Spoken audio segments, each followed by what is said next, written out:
Out of 100 people, 4 will get the message.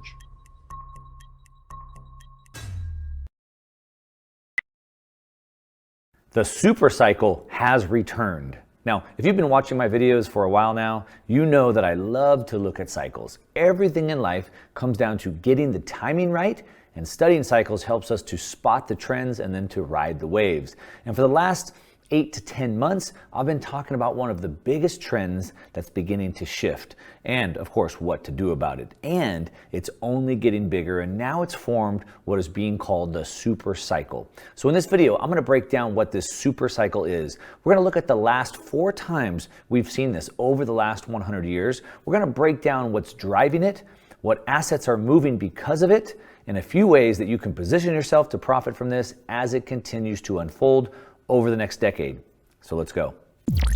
All right, welcome back. If you're new to the channel, my name is Mark Moss, and I make these videos, of course, to change the way you think about money, because almost everything you've learned is wrong. Almost everything that we're seeing today is wrong. And I try to make sense of these things. And of course, I like to look at cycles, the way things tend to repeat. Of course, the saying is that things don't always repeat, but they rhyme. And that's exactly what we're talking about. So I want to show you how we're seeing these cycles repeat over and over, rhyming. And so we're talking about this super cycle today. All right. This isn't just a cycle.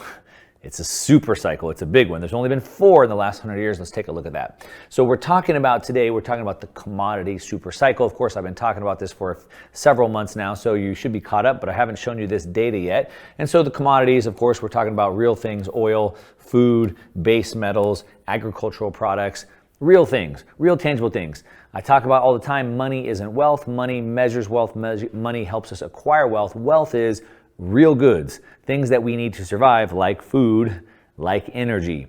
All right, and the base metals that go into making things.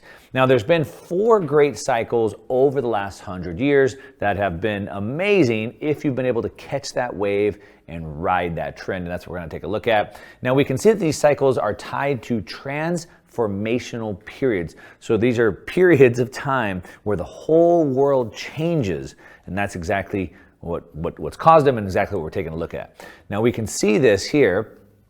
If we want to map this out, here's over the last 100 years right here.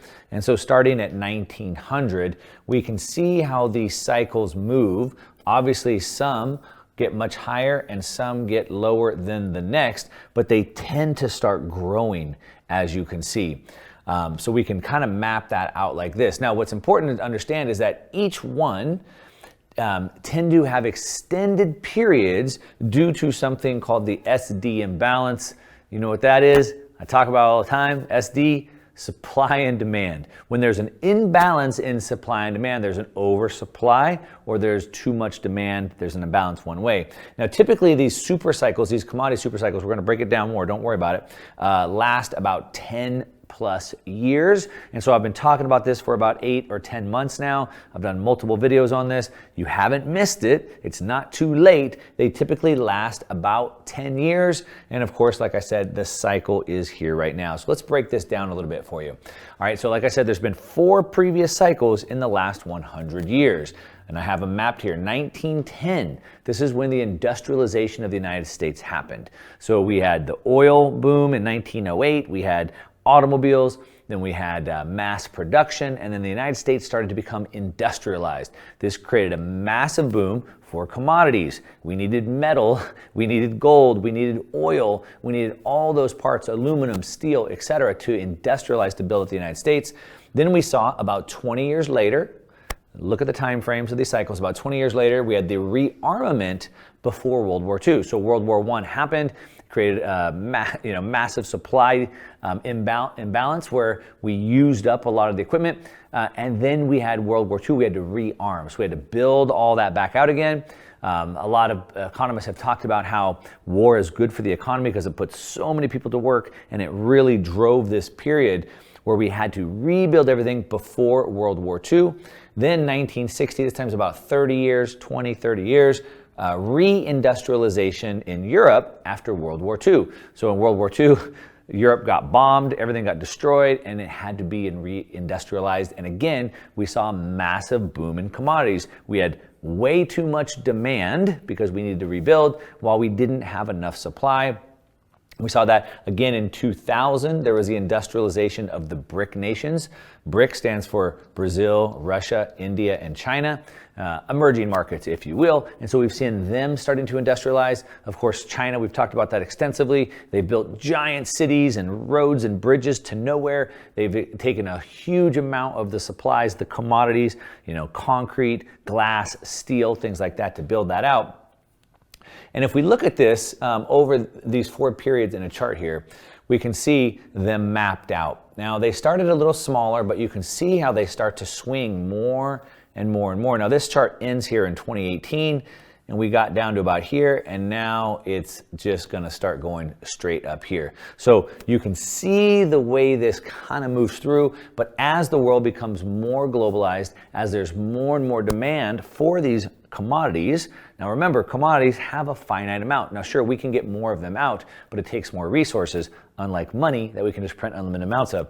And so we can see how these ebb and flow through time, and we're about to take off again. So let's break this down a little bit more.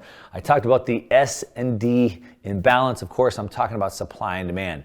So we can see the catalysts that are driving this next super cycle, which is set to be the biggest commodity super cycle that we've ever seen, at least out of the last 4 in the last 100 years. So the catalysts, so S and D, supply and demand. So we have shrinking supply. That's the first problem. We have shrinking supply. So for example, we have de-globalization. The world has experienced a period of globalization where the world has become smaller, if you will, and we've had supply chains moving stuff all around the world. But today, with first with the pandemic and then the war, we're starting to see this deglobalized. Supply chains are breaking down. China's not shipping supplies. There's no fertilizer leaving Russia, things like that. And so the deglobalization is causing a lack of supplies to the world. You know this, it's all over the news. We also have massive amounts of underinvestment. That's been a big problem. Again, you can see it all over the news. Lumber and chip shortages have been the same root cause. Of course, underinvestment. Last week, the Biden administration sent a letter to the refinery saying, hey, you need to make more gas. And they said, look, we can't make more gas. There will be no new refineries coming online because it takes 10 years to build one out, and it takes another 10 years to be profitable, and nobody will put more money, will invest more money into this market when you're trying to tell us to shut things down. So there's been massive underinvestment that's happened. And then on top of it, we had the pandemic. So the whole world was shut down. Mines weren't running. There was no copper, zinc, gold coming out of the ground. There was no, because of the pandemic, and now, of course, the war. So these are all things that have massively impacted the supply. Now, when we talk about real things, now we can go print $1 trillion with a click of a button.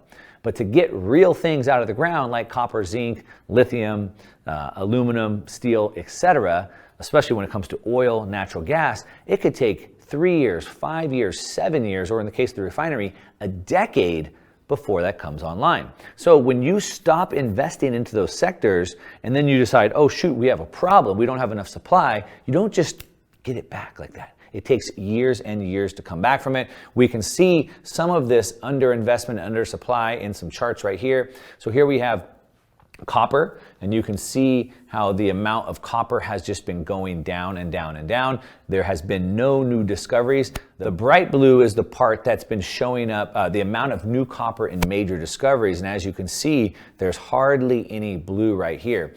The yellow line right here is the amount of copper in exploration budgets. So we didn't have a huge demand for it. We didn't need to continue to expand over the last 30 years or so, but now where we really need it, there's no money going into it. And even more alarming charts are these right here. So here's the aluminum stock, it's going down. Here's the copper stock, it's going down. We have nickel supplies going down, zinc going down. That shows you just how bad of a supply problem we have. All right, now what about the demand? If they're not investing into copper and zinc and aluminum, if they're not investing into it, does that mean nobody wants it? Does that mean there's no future where we need those things?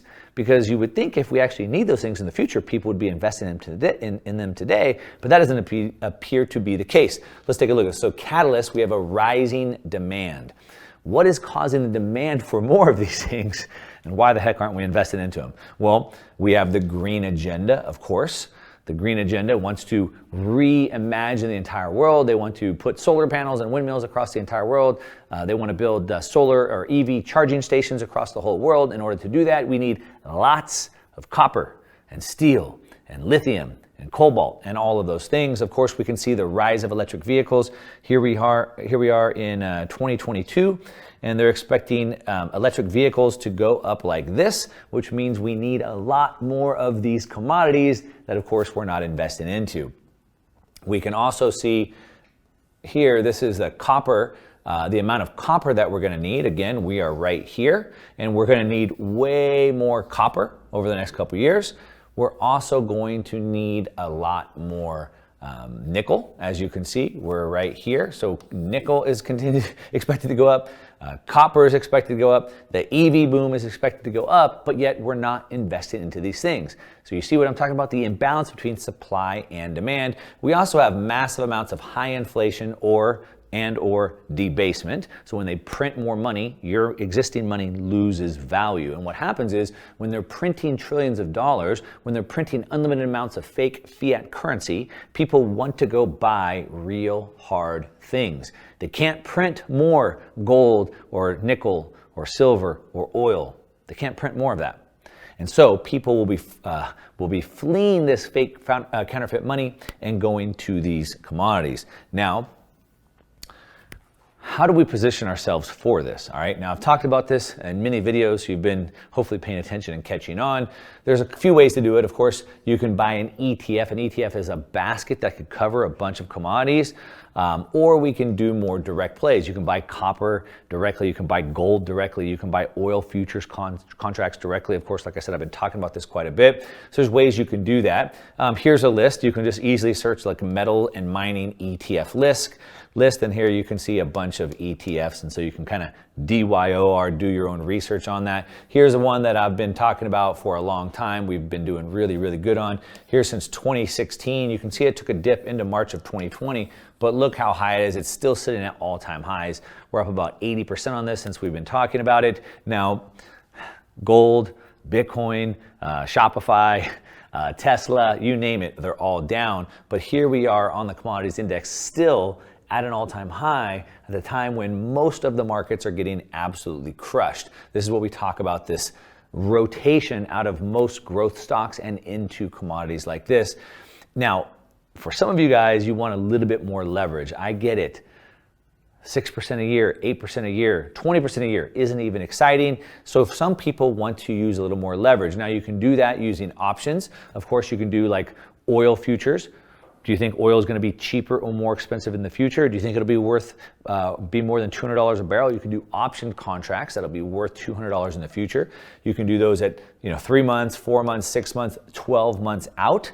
The ways to play that. The problem with doing that is that, one, you have to get the direction right. Will it go higher or will it go lower? So you have to get the direction right. But you also have to get the timing right. Let's say that you bet for the commodities to go up in value and you're correct, they do, but you got the timing wrong. So you have to be right on both of those, which makes it a little bit more difficult.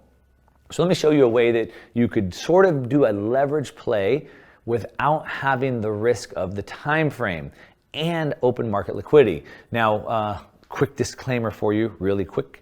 I am doing a review of a company right here that we're going to use for this example. I am not telling you to go buy this stock, but we are going to use it as an example of a way that you can play a leverage position in this commodity super cycle. All right, so we're looking at a company called Star Peak for our example. Now, Star Peak is a mining company that is specifically in this space.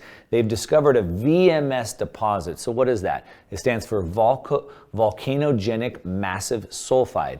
And what that means is that they've discovered lots of base metals. So they have copper, zinc, silver, and gold. So we could play a gold play, we could play a silver play, we could play a copper play.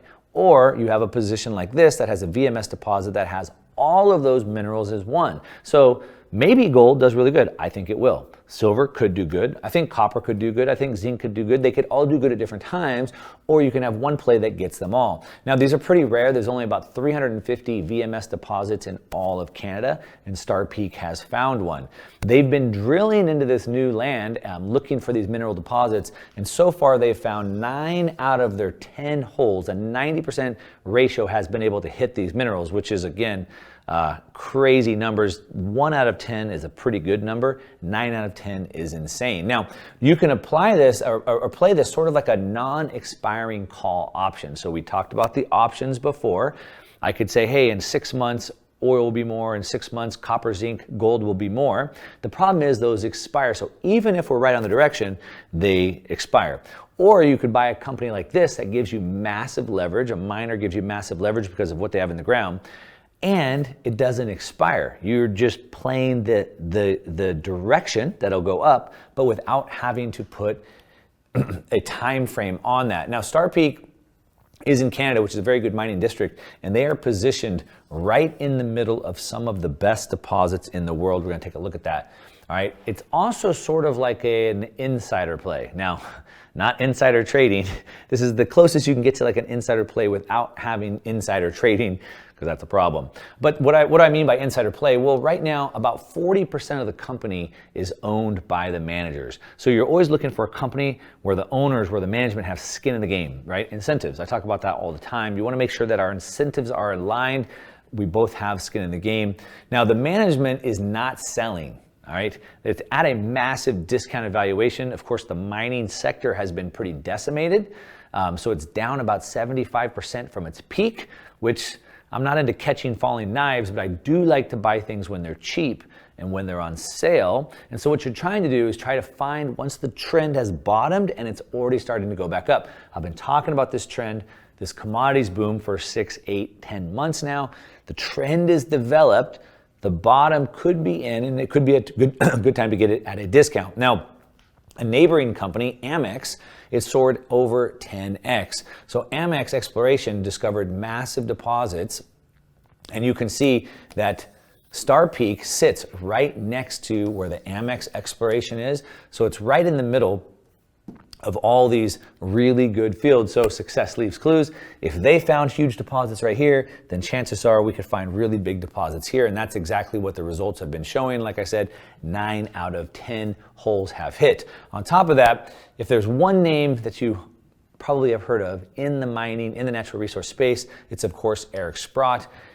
He's a legend in the space. He made money in Amex. He made so much money in Amex that he decided to join the board of Star Peak to play this trend as well. All right, now playing Star Peak is also sort of like a venture capital play.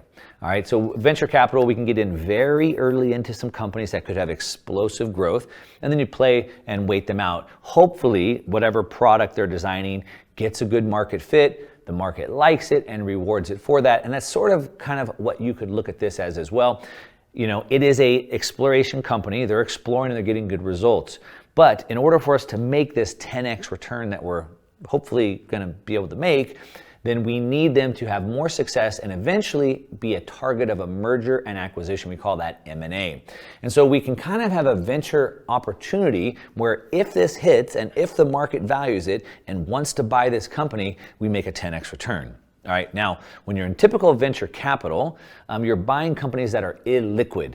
I'm gonna buy this company, I'm gonna wait for 6, 7, 8, 10 years, and hopefully at some point there will be a liquidity event. Maybe they'll go public and I can actually sell my shares, or somebody will buy them out.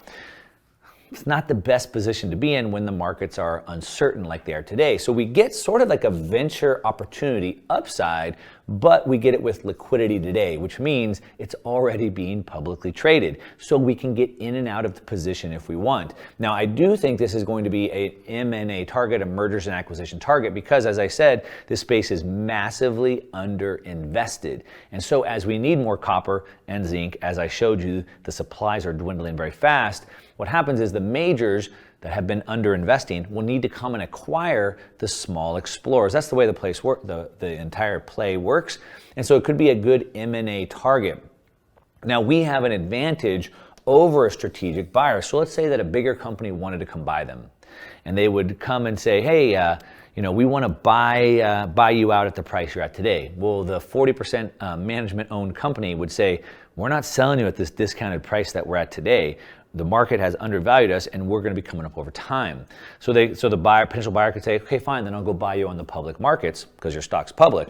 What would happen is, as they started acquiring massive amounts of stock, the price would be going up like crazy, and they'd be paying higher and higher amounts. So we have an advantage over a strategic buyer where we can come in and buy it at the discounted price today, which is pretty good, and we can control our downside with a stop loss. Now, I've talked about these types of plays before. I get the comments in my videos, oh, it dropped big time since you talked about it. Hey, these are venture type plays. These are risky plays. These are home run plays, but we have the benefit of using stop losses. Always protect your risk, always protect your downside. So run a 25% stop loss to manage your risk. But we can limit our risk at, say, 15 or 20% on the downside, and we can have an unlimited upside. That's the benefit of doing something like this.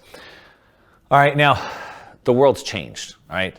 I've been making this case for a long time. I like to think of this quote of Warren Buffett right here. He says that the stock market's a device for transferring money from the impatient to the patient. The patient are able to identify a trend early. They're able to see the trend develop. They're able to get in at the early part of that trend, and then they patiently wait for that trend to develop. As I showed you, these commodity super cycles typically last about a decade. This isn't for the impatient, this is for the patient. These provide massive returns if you spot the trend right and you can patiently wait it out. The debasement is happening. The governments will have to continue to print more money. As they print more money, people are going to want to buy real things. We have massive supply and demand imbalances. Even if they had a magic wand and they fix this, it's going to take 3 to 7 years, depending on the type of commodity, to get more of that supply on the market. This is a massive trend, a 10-year trend that's shaping up. And if you're patient, you can take advantage of it. All right, but leave me a comment down below. Are you impatient or are you patient? Are you patient like Warren Buffett says? Leave me a comment, let me know. Of course, as always, give me a thumbs up on this video if you like it. And if you don't like the video, that's okay. You can give me a thumbs down, but at least leave me a comment and let me know why. And that's what I got for you today, all right? To your success. I'm out. You want to know how to be a successful investor? The answer is stay with what you know. Don't listen to me. Don't listen to TV people, internet people. Just stay with what you know. If I told you you can only have 20 investments in your life, you would be very careful. You wouldn't be jumping in and out, listening to hot tips every day, every month. You would stay with what you know and you would become a successful investor. Everybody watching this knows a lot about something, whether it's fashion or cars or sports or something. When you see something that you know is going to be successful and exciting, don't just say, oh, that's going to be great. Don't tell all you. Then you go and you do your research and you figure out how to and if you should invest and how to invest, and then you invest. You will know it long before I will, or long before other people in the investment community. You will also know when to sell, because you will know when something's going to change again. Nobody likes to hear it. Everybody wants a hot tip. Everybody wants to be rich this month. In those days, we did nothing but focus and concentrate and dig deep and dig deep and dig deep. Hi, look, Greg.